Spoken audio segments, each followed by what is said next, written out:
अस्सलामुअलैकुम। बोल न्यूज में मैं हूं जवाद कमर और मैं हूं सहर फातिमा। हेडलाइंस आप जान चुके हैं। बुलेटिन का बाकायदा आगाज करेंगे इस बड़ी खबर के साथ कि भारतीय सुरमाओं को पाकिस्तान भेजें या नहीं। भारतीय हुकूमत और बोर्ड ने एक दूसरे पर मलबा डालना शुरू कर दिया।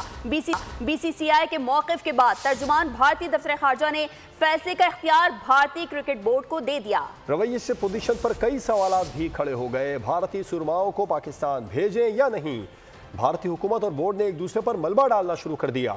बीसीसीआई के मौक़िफ़ के बाद तर्जुमान भारतीय दफ्तर खारजा ने फैसले का इख्तियार भारतीय क्रिकेट बोर्ड को दे दिया। स्पोर्ट्स जर्नलिस्ट इरशाद अली हमारे साथ मौजूद है, उनसे इस बारे में मज़ीद बात करेंगे। इरशाद साहब, क्या समझते हैं, भारतीय बोर्ड ने मलबा डाला था हुकूमत पर, हुकूमत भारतीय बोर्ड पर डाल रही है, इससे ICC की साख भी मुतासिर हो रही है और क्रिकेट कितना मुतासिर हो रहा है?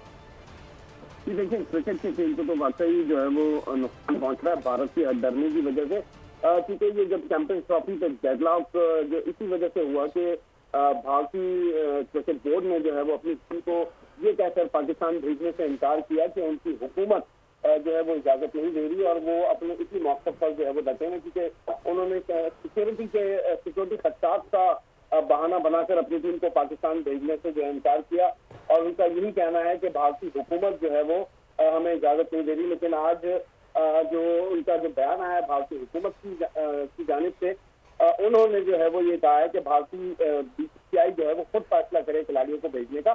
तो ये इनकी आपस की ही जो है वो कोई चाल लग रही है जिसमें जो है वो इन्होंने भारतीय टीम को पाकिस्तान भेजना नहीं है, लेकिन मलबा एक दूसरे पर डाले जा रहे हैं। ये उधर से हुकूमत कहती है कि BCCI फैसला करे, जबकि BCCI कहता है कि हुकूमत इजाजत नहीं दे रही। जो ICC की मीटिंग दुबई में वर्चुअल मीटिंग जो आज उसका पहला दिन था, उसका जो आज थोड़ी सी मीटिंग हुई है, उसमें जो है पाकिस्तान क्रिकेट बोर्ड ने भी जो है वो वाज़ेह मौका इख्तियार किया कि हम जो है वो हाइब्रिड मॉडल पे नहीं जाएंगे, पूरा टूर्नामेंट पाकिस्तान में ही होगा। लेकिन भारतीय जो हुकाम थे मीटिंग में शामिल, उन्होंने यही कहा कि इंडियन हुकूमत जो है वो सिक्योरिटी खदशात की वजह से इजाजत नहीं ले रही। लेकिन अब ये नई डेवलपमेंट हुई है, लेकिन इसमें भी जो है वो ये भारत की कोई चाल ही लग रही है कि दोनों एक दूसरे पर जो है फैसले का इख्तियार जो है वो दोनों एक दूसरे को करार दे रहे हैं कि जी दफ्तर खारजा कह रहा है कि भारतीय क्रिकेट बोर्ड फैसला करे, जबकि भारतीय क्रिकेट बोर्ड भी कहता है कि हुकूमत की इजाजत दरकार है। तो अब ये बड़ी जो है वो कल फिर ICC की मीटिंग होनी है। अब उसमें जो है वो पाकिस्तान ये पॉइंट उठा सकता है और यकीनन मोहसिन नकवी जो पाकिस्तान क्रिकेट बोर्ड के चेयरमैन जो दुबई से ऑनलाइन थे इस मीटिंग में, वो यकीनन उनको ये पॉइंट उठाना चाहिए कि अगर भारतीय हुकूमत जो है वो इजाजत दे रही है, उन्होंने कहा है कि खुद फैसला करे भारतीय क्रिकेट बोर्ड, तो अब भारतीय क्रिकेट बोर्ड को चाहिए, बिल्कुल भारतीय क्रिकेट बोर्ड को चाहिए कि अब इस मामले पर हुकूमत से जवाब लेना बंद करे और वाज़ेह मौक़िफ़ अपनाए। इरशाद अली हमारे साथ मौजूद, अपने ख्यालात का इजहार करे थे। आपका शुक्रिया सर। भारतीय सुरमाओं को पाकिस्तान भेजे या नहीं, भारतीय हुकूमत और बोर्ड ने एक दूसरे पर मलबा डालना शुरू कर दिया है। तो उधर इंटरनेशनल क्रिकेट काउंसिल का एग्जीक्यूटिव बोर्ड चैंपियंस ट्रॉफी 2025 की मेजबानी से मुतालिक कोई फैसला ना कर सका। पाक भारत डेडलॉक के बायस बोर्ड मीटिंग हफ्ते तक मुलतवी कर दी गई। जराये के मुताबिक आज होने वाली वर्चुअल मीटिंग में चेयरमैन PCB मोहसिन नकवी ने हाइब्रिड मॉडल तस्लीम ना करने का पाकिस्तान का मौक़िफ़ दोहराया। मोहसिन नकवी ने पाकिस्तानी मौक़िफ़ से मुतालिक ब्रीफिंग दी और इस पर कोई लचक नहीं दिखाई। भारतीय हुकाम हुकूमती इजाज़त ना मिलने का बहाना करते रहे। मामले पर डेडलॉक बरकरार रहने की सूरत में चैंपियंस ट्रॉफी के मुस्तकबिल का फैसला वोटिंग के जरिए होगा। तो दूसरी जानिब पाकिस्तान T20 स्क्वाड में शामिल खिलाड़ी बुलावायो पहुंच गए। उस्मान खान, सुफियान मुकीम, साहिबजादा फरहान, अरफात मिनहास, उमैर बिन यूसुफ और कासिम अकरम बरास्ता दुबई बुलावायो पहुंचे। पाकिस्तान T20 टीम के कप्तान सलमान अली आगा, हारिस रऊफ, हसीबुल्लाह, मोहम्मद हसनैन, इरफान खान, तैयब ताहिर, साइम अयूब, अबरार अहमद, आमिर जमाल, जहादाद खान, अब्बास आफरीदी पहले से बुलावायो में मौजूद हैं। और पाकिस्तानियों के लिए एक और खुशखबरी है। यूरोपीय कमीशन और यूरोपीय एविएशन सेफ्टी एजेंसी ने PIA के यूरोप की परवाज़ों पर आयत को पाबंदी ख़त्म कर दी है। वज़ीर दिफ़ा हवाबाजी ख्वाजा आसिफ ने कहा, ये एक तारीख़ी दिन है, PIA का ऑपरेशन जल्द बहाल हो जाएगा। पाकिस्तानियों के लिए एक और बड़ी खुशखबरी सामने आ गई। पाकिस्तानी अवाम के लिए आज तारीख़ी दिन है। पाकिस्तानी शहरी अब यूरोपीय ममालिक का PIA से सफर कर सकेंगे। यूरोपीय कमीशन और यूरोपीय एविएशन सेफ्टी एजेंसी ने PIA की यूरोप के लिए परवाजों पर आयद पाबंदी खत्म कर दी। PIA इंतजामिया ने गुज़िश्ता 4 साल की अनथक मेहनत के बाद ये अहम संगे मील उबूर किया। दिफा हवाबाजी ख्वाजा आसिफ ने कहा कि ये एक तारीखी दिन है। ये कामयाबी वजारत हवाबाजी की मुकम्मल तवज्जो से मुमकिन हुई। वाज़ेह रहे कि यूरोपीय यूनियन एयर सेफ्टी एजेंसी ने PIA में पायलट्स के जाली लाइसेंस का मामला सामने आने पर 30 जून 2020 को PIA की यूरोपीय ममालिक के लिए परवाजों को मुअत्तल किया था। ताहम हुकूमती काविशों से पाबंदी को आर्जी मुअत्तल करते हुए PIA को 3 जुलाई 2020 तक परवाजें चलाने की इजाजत दी गई थी। अवाम पाबंदी के बाद अब यूरोपीय सेक्टर्स पर दोबारा PIA पर सफर कर सकेंगे। और आज तारीखी दिन है। पाकिस्तान का मुस्बत तशख़्ख़ुस दुनिया के सामने वाज़ेह हुआ है। कौमी एयरलाइन से मुताल्लिक़ खुशखबरी सुनाते हुए वज़ीर दिफा ख्वाजा मोहम्मद आसिफ ने बोल न्यूज़ को बताया, रूट बहाली का क्रेडिट सिविल एविएशन को जाता है। अहम इक़दाम में वज़ीर आज़म शहबाज शरीफ की सरपरस्ती हासिल थी। वज़ीर दिफा ने बोल न्यूज़ पर दिन की सबसे बड़ी खुशखबरी सुना दी। हमने तमाम उनकी रिक्वायरमेंट्स जो है ना वो मीट की हैं। जो अप्रूवल हमें आज मिली है अल्लाह के फजल से, उसकी वजह से हमारा लंदन और मैनचेस्टर और बर्मिंघम और ग्लासगो भी जो है रिवाइव हो जाएगा। हमारा एक रिस्पेक्ट जो है वो इंटरनेशनली रिस्टोर बहाल हुआ है। वज़ीर दिफा ने तारीखी कामयाबी पर CAA की कोशिशों की तारीफ की। बोल न्यूज़ को बताया, 3.5 साल मेहनत करके स्टैंडर्ड्स को मुकम्मल किया। वो मुस्तहक हैं फ्यूचर एविएशन वाले कि जिस तरह उन्होंने पिछले 3 साल में 3.5 साल में मेहनत करके जो भी ऑब्जेक्शंस रेज हुई थी हमारी एविएशन के खिलाफ, हमारी एयरलाइन के खिलाफ, वैसे हमारे रूट्स कैंसिल हुए थे, उसको दोबारा असर नौ हम एक किस्म का अपनी एविएशन इंडस्ट्री को एस्टैब्लिश कर रहे हैं। निजकारी से मुतालिक तफसीलात देते हुए ख्वाजा आसिफ का बोल न्यूज़ से खुसूसी गुफ्तगू में कहना था, प्राइवेटाइजेशन की लिस्ट पे एक अटेम्प्ट ऑलरेडी हो चुका है जो कामयाब ना हुआ। अब मेरा ख्याल है कि उसकी कामयाबी के भी अगर नेक्स्ट अटेम्प्ट जो है किया जाता है तो उसकी कामयाबी के इम्कान भी जो है बहुत रोशन होते हैं। ख्वाजा आसिफ ने बड़ी कामयाबी को ओवरसीज पाकिस्तानियों के लिए बड़ी खबर करार दिया। बोले, रूट बहाली से समंदर पार पाकिस्तानियों को सबसे ज्यादा सहूलत मिलेगी। इस सिलसिले में CEO PIA आमिर हयात का क्या कहना है, आपको सुनवाते हैं। आज एक इंतहाई तारीखी दिन है जिसपे हमने एक अहम तरीन संगे मील अबूर किया है और इस ज़मन में हमने PIA के ऊपर यूरोप से मुतालिक जो सफरी पाबंदियाँ थी उसको हटवाने में कामयाबी हासिल कर ली।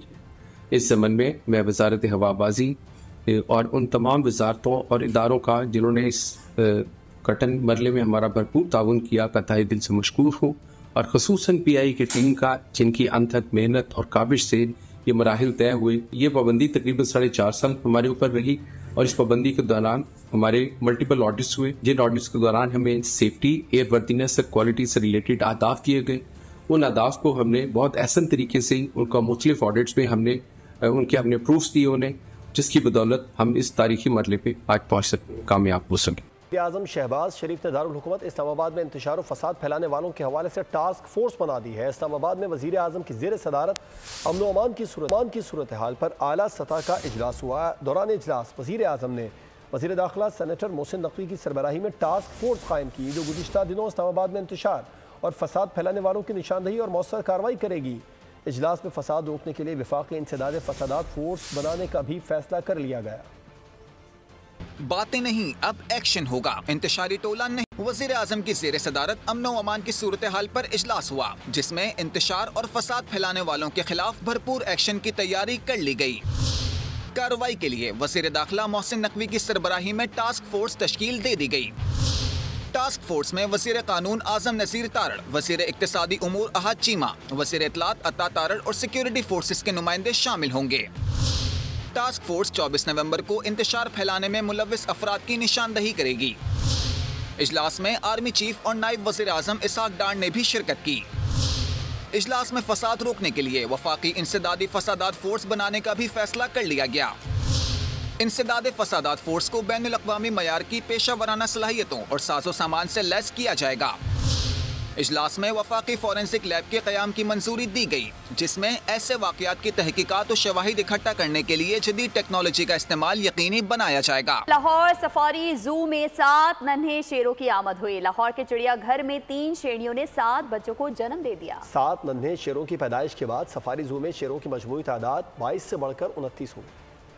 लाहौर के बच्चों के लिए खुशखबरी, अब बच्चे नन्हे शेरों को भी देख सकेंगे। लाहौर के चिड़ियाघर में 3 शेरनियों ने 7 बच्चों को जन्म दे दिया। नन्हे शेरों की पैदाइश के बाद शेरों की मजमूई तादाद 22 से बढ़कर 29 हो गई। 2 शेरनियों ने 4 बच्चों को दूध पिलाने से इनकार कर दिया। बाकी 3 बच्चे अपनी मां के साथ खुश और खेलने में मगन हैं। नन्हे शेर आपस में भी एक दूसरे से घुल मिल गए। 7 नन्हे शेरों के चिड़ियाघर में सैर सपाटे। शेरों में 4 नर, 11 मादा, 14 बच्चे शामिल हैं। उधर दादू की उनब शाख से मिलने वाली डॉल्फिन मर गई। मुकामी शहरी गुलाम सरवर उर्फ बाबू भंड के खिलाफ मुकदमा दर्ज कर लिया गया। नाबीना डॉल्फिन को पानी से बाहर रखने और जोर से फेंकने के बाद शदीद जख्म आए थे।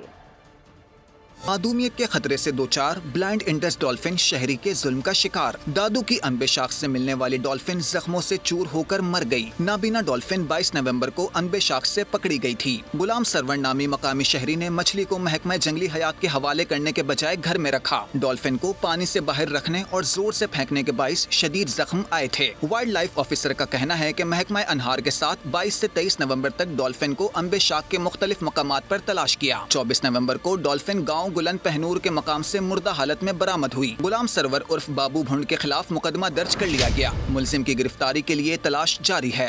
रवा माली साल के पहले 5 माह में बड़े रेवेन्यू शॉर्टफॉल का खदशा पैदा हो गया। FBR को तकरीबन 344 अरब से जायद के टैक्स शॉर्टफॉल का अंदेशा है।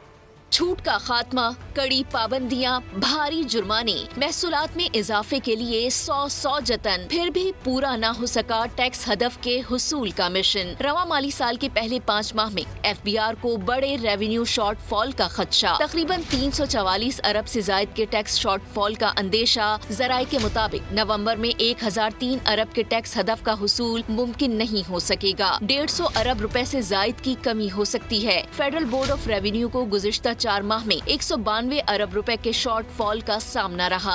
FBR जराये के मुताबिक IMF की शर्त पर दिसंबर के लिए मजीद सख्त रेवेन्यू हदफ मुख्तिस किए जाने का इम्कान है। खबर शामिल करेंगे पाकिस्तान स्टॉक मार्केट से, जहां रिकॉर्ड पर रिकॉर्ड बनने का सिलसिला जारी है। हिस्से बाजार में आज भी जबरदस्त तेजी रही। 100 इंडेक्स 1274 पॉइंट्स इजाफे से 1,01,357 पॉइंट्स की नई बुलंद तरीन सतह पर बंद हुआ। हुकूमत की कामयाब माशी पॉलिसियों के सम्राट, सरमायाकार पुर एतमाद। पाकिस्तान स्टॉक मार्केट नई बुलंदियों पर। कारोबारी हफ्ते के आखिरी रोज भी हिस्से बाजार में जबरदस्त तेजी रही। कारोबार के इख्तिताम पर 100 इंडेक्स 1274 पॉइंट्स इजाफे से 1,01,357 पॉइंट्स की नई बुलंद तरीन सतह पर बंद हुआ। स्टॉक मार्केट में दिन भर मजमूई तौर पर 454 कंपनियों के 91 करोड़ 34 लाख से जायद शेयर्स का लेन देन हुआ। हिस्से बाजार में 35 अरब 88 करोड़ से जायद मालियत के शेयर्स के सौदे हुए। वफाकी सरकारी तालीमी इदारों में हफ्ते की तातील खत्म कर दी गई। नोटिफिकेशन जारी कर दिया गया जिसमें कहा गया है कि कई रोज तालीमी इदारे बंद रहने के बायस तलबा की तालीम में हर्ज हुआ है। नोटिफिकेशन के मुताबिक तालीमी इदारों में कल से हफ्ते का दिन वर्किंग डे होगा। छुट्टी के फैसले का इतलाक 1 फरवरी 2025 तक होगा। अब खबर यह है कि army chief general Syed Asim Munir ने नेशनल काउंटर टेररिज्म सेंटर पब्बी का दौरा किया है, जहां उन्होंने पाकिस्तान और चीन मुश्तरका वॉरियर 8वीं अस्करी मशकों के शुरा से मुलाकात की। ISPR के मुताबिक आर्मी चीफ सैयद आसिम मुनीर को मशकों के स्कोप और उनके मुनाकिद किए जाने के हवाले से ब्रीफिंग दी गई। आर्मी चीफ ने शुरा की पेशावराना महारत और बुलंद हौसले को सराहा।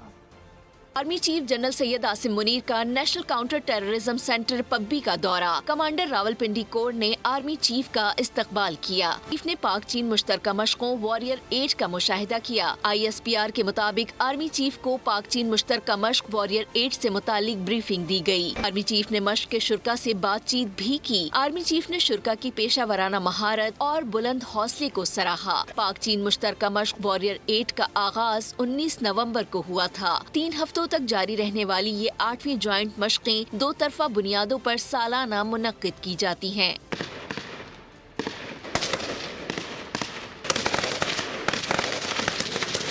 शुमाली वजीरिस्तान में ट्रैफिक हादसा, पाक फौज के बरवक्त रेस्क्यू ऑपरेशन की वजह से कीमती जानें बच गईं। शुमाली वजीरिस्तान में सैयदगई के करीब मुसाफिर कोच खाई में जा गिरी। हादसे में एक शख्स जाँ बहक और 10 मुसाफिर जख्मी हुए। पाक फौज ने फौरन रेस्क्यू ऑपरेशन करते हुए मुसाफिरों को खाई से निकाला। पाक फौज ने बरवक्त तबी इमदाद देने में रेस्क्यूदारों की मदद भी की। पाक फौज ने जाँ बहक शख्स की लाश और जख्मी मुसाफिरों को करीबी अस्पताल पहुँचाया। इलाके के लोगों ने बरवक्त रेस्क्यू ऑपरेशन और इमदाद पर पाक फौज का शुक्रिया अदा किया। पाक बहरिया के ऑपरेशनल बेस के दौरे के मौके पर chairman joint chiefs of staff committee general Sahir Shamshad का कहना था कि मादरी वतन के दिफा के लिए जदीद तरीन हथियारों और आलात को बेहतर और मौसर अंदाज में इस्तेमाल किया जाए। ISPR के मुताबिक नेवल ऑपरेशनल बेस आमद पर नेवी अफसरान की जानिब से chairman joint chiefs of staff committee को खतरात और दिफाई सूरत हाल के हवाले से तफसीली ब्रीफिंग दी गई। इस मौके पर जनरल साहिर शमशाद ने पाक बहरिया के जहाज़ों और आबदोज का मुआयना भी किया। जनरल शमशाद ने पाक बहरिया के समंदर में ऑपरेशनल और जंगी तैयारियों पर इत्मीनान का इजहार किया। पाक फौज के ज़ेर तमाम एथलेटिक्स फेडरेशन के ताउन से 52वीं नेशनल एथलेटिक्स चैंपियनशिप मुल्तान में शुरू हो गई। इफ्तिताही तकरीब में Olympic gold medalist Arshad Nadeem ने चैंपियनशिप का इफ्तिताह किया। कौमी एथलेटिक्स चैंपियनशिप का मैदान मुल्तान में सज गया। पाक फौज के ज़ेर एहतमाम अयूब स्टेडियम में इफ्तिताही तकरीब। चैंपियनशिप में शरीक 13 टीमों की परेड। Olympic gold medalist Arshad Nadeem ने कौमी परचम थामकर परेड को लीड किया। अरशद नदीम का कहना था कि इस तरह के इवेंट कौमी यकजहती के लिए बहुत ज़रूरी हैं। उम्मीद है कि इंशाल्लाह इसमें हमें बहुत फ़ायदा होगा। वो इस तरह के एथलेटिक्स में जितने इवेंट्स हैं इसमें अगर कोई भी अच्छा परफॉर्म करता है तो उसके लिए इंशाल्लाह नेक्स्ट जो है वो हम पाकिस्तान कैंप लगाएंगे, वहाँ पे उनको ट्रेनिंग देंगे, तो वहाँ से हमें और भी जो है ना वो प्लेयर्स मिलेंगे ओलंपिक्स के लिए। न्यूज़ बुलेटिन से अब तक के लिए इतना ही। मजीद खबरों और अपडेट्स के लिए विजिट कीजिए हमारी वेबसाइट bolnews.com और देखते रहिए बोल।